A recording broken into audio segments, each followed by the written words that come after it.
How do you combat neo-Nazis and anti-Semitism in your community? Show up. This is Randy Osborne. Tranquility Base here. The Eagle has landed. Worldview Truth. In 2022, the anti-Semitic incidences in the United States has rose nearly 36%, which is actually the highest rate since 1979. And in 2023, this year, it is projected to increase even over 2022's numbers. Additionally, there has been 41% increase in activity reported on college and university campuses, and also 61% increase in K through 12 schools. These attacks across the U.S. have become more violent as small but vocal neo-Nazi groups have become more emboldened across the country. Some of these places have focused on places like Florida due to the recent increase in the Jewish population here in the state of Florida. These radical and violent Nazis have attempted to wreak havoc among the Jewish communities across the state. Today, the state of Florida legislature passed a bill, HB 269, that was actually presented today to the governor that will prevent hate groups from acting out some of the violence against religious and ethnic communities that has been experienced in the past few years. Volusia County Sheriff Chitwood has openly taken a stand against this anti-Semitic hate groups within his county. This stand he has taken has gotten him national attention across the United States, which actually has resulted in death threats that he's getting across the nation. To date, there has been a total of 3 felony arrests for death threats against this sheriff. 2 of these Nazi hate groups decided to hold a rally in protest against Sheriff Chitwood. When this was discovered, organizations within Florida as well as across the country got together and joined forces to organize a counter-protest in an effort to, number one, support the Sheriff Chitwood, as well as support the Jewish community. The following is a report from WESH TV Channel 2. American flags, some with the Star of David, waved along State Road 40 in Ormond Beach Saturday. Dozens of people came together to stand up for the Jewish community. We're Christians, and any type of racism is not good. We all need to be upstanders and not bystanders when people spew their hatred, especially when they threaten violence. They were waiting for members of the neo-Nazi socialist movement to arrive. That group had plans to protest Volusia County Sheriff Mike Chitwood outside City Hall on Saturday. We thought, well, hey, we know where they're going to be, so let's organize a counter protest. The permit was denied and the neo-Nazi group was nowhere in sight. I will not be quiet when Jews are being targeted. We're fed up with it. We're here to stand by them to make sure that they understand that we got their back. Sheriff Chitwood has been setting the example. Thank you. He thanked the crowd for the support when he stopped by the protest. The sheriff has been speaking out against hate groups and anti-Semitic propaganda in the county. Since then, 3 people have been arrested for threatening to kill Chitwood. Anti-Semitism isn't a political cause, it's a disease. And you got to stamp it out. People from across the country stand with that message. I actually live in New York. I came down for this because I'm committed to showing up. I traveled all the way from where I live in Washington, D.C. and New York City. To getting emails from across the United States, to get them from across the world, you're like, wow, this really does resonate way outside of my community, what's going on here. In Volusia County, Sanay Gebregerges, WESH 2 News. We will be right back with the Deputy Director for the Philos Project, one of the organizers of the counter-protest. Worldview Truth. This is Randy Osborne. I want to introduce to you a new podcast called Worldview Truth. Worldview Truth discusses conservative issues and battles that are important to you that you will not hear on mainstream media. Please follow, like, and share Worldview Truth with Randy Osborne. Thank you, and God bless. Worldview Truth. Today I have Luke Moon, Deputy Director of the Philos Project, and it's a newly formed organization, the Philos Action League. Can you tell us a little bit about, first of all, the Philos Project, what it's about, and this newly formed organization that's, a couple years old, is the Philos Action League? Yeah. So thanks for having me on, Randy. I really appreciate it. The Philos Project, we started in 2014, largely to twofold: raise awareness about the plight of persecuted Christians in the Middle East, and also encourage Christian support for Israel and the Jewish people. And we saw those things as really linked together. One of the sayings that was common among the ISIS movement was first the Saturday people, then the Sunday people. Right? So first we'll drive out the Jews, and then we'll drive out the Christians. And we just saw the importance of talking about the region as a whole. Our motto was promoting positive Christian engagement in the Middle East, and we saw that as being really like an important element of the Christians' understanding of the region and the plight of Christians, but also, this place in the region where the church is actually growing, where there's freedom of religion and freedom of speech and that kind of thing. And it was just, maybe Israel could be a model for the region as opposed to what is often seen as the problem of the region. And so we really did a lot of programming initially to bring out people to a better understanding. And then last year, 2022, we started the Philos Action League, and it was really a way to harness the issues of anti-Semitism in the United States, because we saw that, for a lot of people, we can get them interested in Israel, get them excited about Israel, but then it would be like, but the Jews, right? It was a weird disconnect there. And so basically, it's very simple. Anytime there's an anti-Semitic incident anywhere in the country, a Christian will show up with a bouquet of white roses and a card saying, "We stand in friendship and solidarity with you." And it's such a powerful thing when somebody who you don't expect to be, standing with you shows up at your door and has a physical display of that. And so it was a real, it was really amazing. So, Luke, tell me what the white rose means. Can you give me a little bit of background, what that is about and why that's so significant? Yeah. So the white rose was basically harkens to a group of young professionals and college students in Nazi Germany in the 40s that were really bothered by what they saw in their country. And they formed the White Rose Society. And they just wrote pamphlets and spread the word and all that sort of stuff. And they ultimately, most of the members were killed by the Nazis, but in a way of standing on their shoulders, we want to push back at the manifestations of the same spirit of hate that was in the 40s is alive today, and we just think it's important for Christians to stand against the hate. Wow, that is powerful. One of the things I've noticed is there's a lot of mistrust, I guess is the best way to put it, with Christians, with the Jewish community, with Christians. Do you know why? Why is that? Is that something that's been going on for years, or is it something new, or what is going on there? Well, it actually goes back, thousands of years. Actually, there has been a long history of anti-Jewish,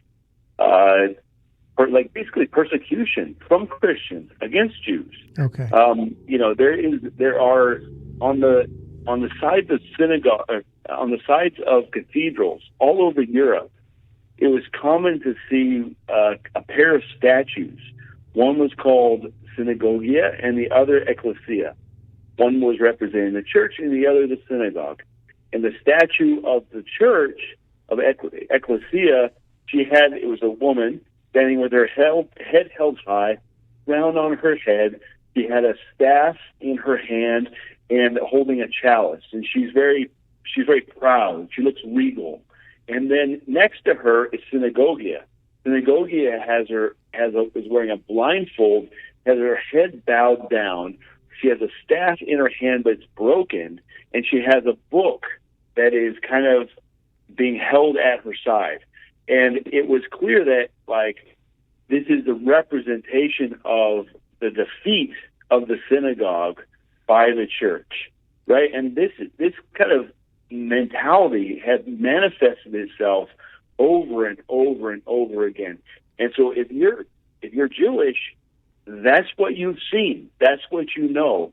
And, there have been attempts, to, get Jews to eat bacon and, like, do all kinds of things that are just very, antagonistic, unnecessarily antagonistic. Right. And I just think it comes from that place of distrust because of our history of persecution. But the other part is that too often Christians go right to the evangelism point, right? Like, so there isn't even development of relationship, of friendship, of tell me about, how you read the book of Genesis, right? Like those kind of core things we have together. It's like, it's right to the issue that actually, divides many Jews from Christians, and Jesus, obviously, and it just becomes this, like, there's just a lot of suspicion about the intent.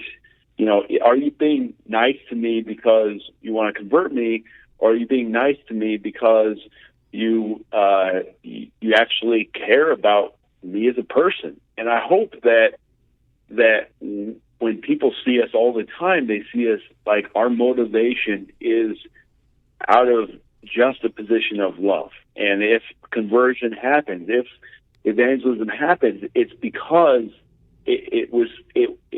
it's by the fruit of being observed, not by any kind of extra pressure. Right. I understand. The other question I have is churches, getting churches engaged in basically just standing in the gap of the Jewish community. I have noticed, and I mean, it's a known issue, that throughout the nation, there has been a huge uptick in anti-Semitism. And first of all, can you tell me what is going on there? And secondly, where is the church on this? Where are Christians on this issue? And give me some insight on that, I guess is the best way to put it. Yeah, I mean, I think there is a rise in anti-Semitism year on year. Jews are the 55% of all religiously motivated hate crime is against Jews. Wow. It's a spray painting with swastikas on the synagogues, at Jewish cemeteries. It's there was a period, a couple of years ago where almost every day in my feed there was a Jewish guy walking down the street and somebody comes and knocks the kippah off his head on purpose. Like that's such a weird thing for me to think somebody could do, and yet that happens. Wow. And you're like, wow, what kind of what's the spirit going on there? But at the same time, I think the problem is, I define anti-Semitism, Randy, as an irrational hatred of the Jewish people, rooted in the fact that they're the people by which God brought his moral revelation into this world, and the world hates them for it. Wow, that's well put. So it's actually what we're seeing is a spiritual manifestation of, as America walks back from its Christian roots, some of the worst places to be Jewish right now is in Europe, where they're a couple of decades ahead of us on their post-Christianness, and they're just getting worse and worse, more anti-Semitic. And I think a lot of churches they're just too focused. Well, not too focused. They're focused on other issues and are largely unaware. I think a lot of people are unaware of the rise of anti-Semitism, I think, anti-Semitism is known very well within Jewish circles, but outside that, I don't think it raises to the level. And then I think the other challenge is that a lot of Jews are progressive, right? And so sometimes it's the Jews who are standing up for things that that Christians are standing against, right? Or vice versa, right? And as a result, it doesn't take much for it to be like, a conflict that starts out being over politics becomes something deeper and more sinister, where it's like stereotyping begins to manifest itself, where you define a whole people by the actions of a few. And so I think it's important for churches and Christians to get to know Jews, and then also recognize that just like in every other ethnic group, there are people who are across the board on political issues, but also I spend a lot of time with Jews who are having the same questions and same concerns that lots of Christians are having, like how do I raise my child in a world that is antagonistic to people who hold to that there is such a thing as objective truth, objective reality. The people who that's the same question is being asked in the Jewish community, that is asked in the Christian community. And so I feel like there's a huge opportunity for us to learn from each other. The Jews there aren't nearly as many Jews as there are Christians, and yet they've had a longer history of just kind of the general persecution and antagonism that we are just beginning to feel here in the United States. And as a result, I think we have a lot to learn for how do you preserve the practice of your faith in the midst of a world that hates you. Right. Jews have a lot of experience there, and I would love it if Christians reached out and asked those kinds of questions. How have you done it? Kind of thing. Right. I think that would be very valuable. Well, speaking of that, there was an event that happened this past Saturday in Volusia County, Florida. And I know that you were part of that. I was there. And can you give me a little bit of background of what that was about, what happened, and then the outcome of that? Yeah. So the sheriff of Volusia County, Sheriff Chitwood, has been just a real strong supporter of the Jewish community, very openly antagonistic, we could say, towards those who are promoting anti-Semitism. And he in his work, he got the eye of the neo-Nazi movements that are still, unfortunately, alive and well in the United States here and there. And so the National Socialist movement organized a protest against him for Saturday. And it also obviously caught on to other kind of anti-Semitic groups, and so they were going to join in. And so we got word, and so we organized a counter-protest against those guys. And we had over 60 people out there, Randy. It was great to see you there. And we had flags, and we had signs, and we stood in just friendship and solidarity with the Jewish people, and also just showed our support for Sheriff Chitwood. And we were strong enough in our 60 number to basically scare away the neo-Nazis. They didn't turn up. They drove by with their cars and kind of revved their engines as they're like cool. And but yeah, they just didn't turn up. We scared them away, and it was a fun time. I loved everybody there. Sheriff Chitwood came out and shook everybody's hand. That was really cool. And he was he stuck around. He was with us, I think, for almost 30 minutes. Just really so pleased that we were that we turned up in support of him. And I think he just he felt, he was on the wings of eagles, right? To quote the Bible there. So it just, I think he just was really buoyed by our presence, and it was cool. That's awesome. And I know he has gotten a number of death threats. What he told me at that event that, it's one thing, I mean, this is my job, but what he said, it's not my family's job. And that really hit me, that his family is under attack as a result of taking a stand against this kind of hate. One last question. What can we do to get the church? There should have been 1,000 people, 2,000 people there. I agree. I agree. Tell me what we can do, and I'm gonna lay it on the fault of the church. I just am. I believe it's the church's fault. I had a conversation with a large group a couple days prior to that event, a large denomination, and they told me that they were too busy organizing an event for next month to get involved in this.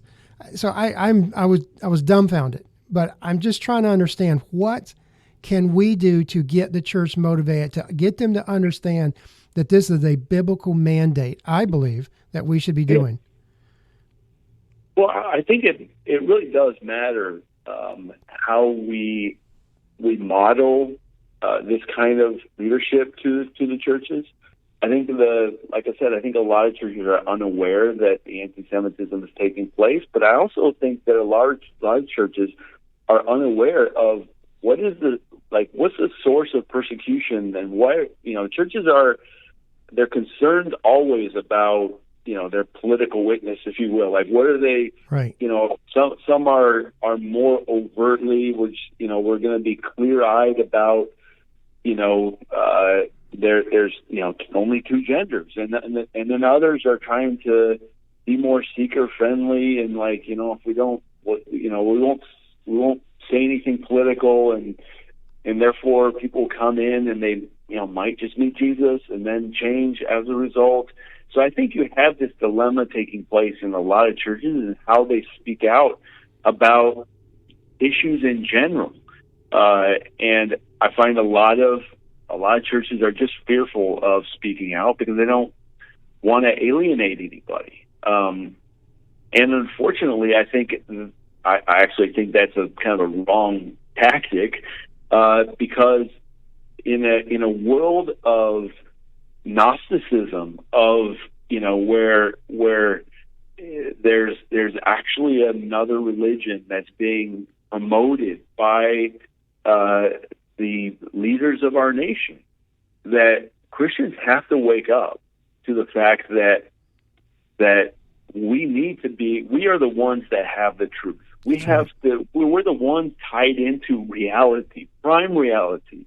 I mean, that's who God is. He's prime reality. And so if we're not speaking about that, then who is? Who's going to speak up if we're not? That's right. And I think the degree to which the Jews are hated because they brought that moral revelation of God into this world, that's actually the root that we're grafted into. Our persecution comes because we're affirming that moral revelation into this world. That's right. If we don't understand that connection, if we don't show that connection, then I think we're missing out on an opportunity as people are looking around for, who's going to be the who's going to be the revelator? Who's going to bring the truth? I mean, do we really have to leave it to Bill Maher on HBO to be like, isn't it weird that these people are promoting, saying that men can get pregnant, and that's absurd, right? If you have Bill Maher being bolder than the pastor around the corner, we're not on the right track. We're definitely in trouble. We're definitely in trouble. So I think but I also, man, I think we have to, a couple of more points here real quick. One is, I think we have to model this stuff. People follow leaders, and they have to see people who are leading the way on. And I think it's important that also in leading, we are leading physically. Right, I think one of the things that has come about with social media. It's great that we can, connect with people around the country and around the world. We can know what, our friends that we had in high school are still doing today because of, Facebook. And yet one of the things that has happened is that it has made our advocacy quite weak. Right. Because we think that if I post this on social media, if I change the picture on my, my home screen, that I've done something. Right. And, the reality is we are body and spirit, Randy. We are, and it's important that we actually physically show up at stuff. That's right. Because in a world of digital action, the physical showing up actually, it breaks through that stuff, and it actually makes people notice. And so the more present that we are, the more physical that we are, I think the more powerful that our witness is and will become. Luke, I certainly appreciate your everything you're doing. I appreciate what Philos Project is doing and Philos Action League. In closing, give me some information real quickly of where they can go to sign up to get involved in the Philos Action League. Yeah, so to sign up for the Philos Action League, it is philosactionleague.org. PHILOS actionleague.org, and or you can just Google Philos Action League. You get to us that way. It's very simple to sign up. All we need is your name and your zip code and your phone number. If there's an anti-Semitic incident near you, we'll reach out and we'll just say, hey, could you go get some flowers and bring it? We'll even tell you where to go. It's very simple. It doesn't cost anything to be a member, and you might even never get activated. But then in the world we live in, you might. But you'll find real joy in the opportunity. And we don't hit you up with a ton of spam. We don't, we're very light on the newsletter front. So yeah, just sign up. It's amazing. Thank you very much. Again, I appreciate what you do, and God bless you. Thank you, Randy. It is everybody's responsibility to fight this hate in your communities, no matter who you are, but very specifically and especially people of faith. God has given you a responsibility to protect those. This should be easy for the faith-based community to engage this issue, to stop this hate of anti-Semitism that's running rampant, not only in Florida, but across the country. It is a responsibility of people of faith to get engaged in this issue. There should have been at that event, there should have been thousands of people show up in solidarity for the Jewish community and supporting the Jewish community and supporting law enforcement that is fighting these issues. This is Randy Osborne. Until next time, God bless. Worldview Truth.